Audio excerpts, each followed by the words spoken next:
C'est un leader et c'est quelqu'un qui a dû l'être très très jeune, je pense. C'est un grand tacticien, il l'a démontré et il nous apporte, surtout aux jeunes joueurs, cette tranquillité dont on a besoin.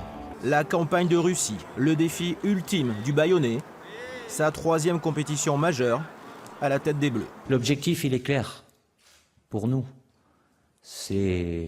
Notre rendez-vous, c'est le 16. C'est un mec vachement naturel, à l'écoute de tout le monde. Quelqu'un de très très bon, avec des vraies valeurs. De son bilan, bon, on peut dire que des bonnes choses. Pour l'instant, ok, on n'a pas eu la coupe, on n'est pas loin. La Coupe du Monde, le Championnat d'Europe, Ligue des Champions, beaucoup de titres, donc il sait comment gagner. Et puis c'est quelqu'un qui sait monter un groupe et donner une impulsion pour aller chercher la victoire. Il nous apporte cette hargne à toute l'équipe de France, à tous les joueurs et même les remplaçants, ils sont très très concernés.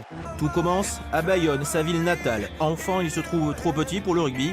Alors il choisit le football à l'aviron bayonnais. Son physique, son abattage sur le terrain, c'est-à-dire qu'il jouait devant, derrière.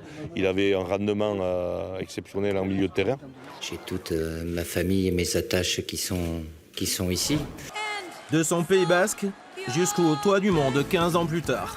12 juillet 1998, il devient le premier capitaine des Bleus à lever la Coupe du Monde. Le premier Aquitain, sélectionneur des Bleus, rêve d'entrer un peu plus dans l'histoire cet été, tout en restant fidèle à lui-même. Après chaque match, j'envoie un petit message. Aussitôt, on a la réponse.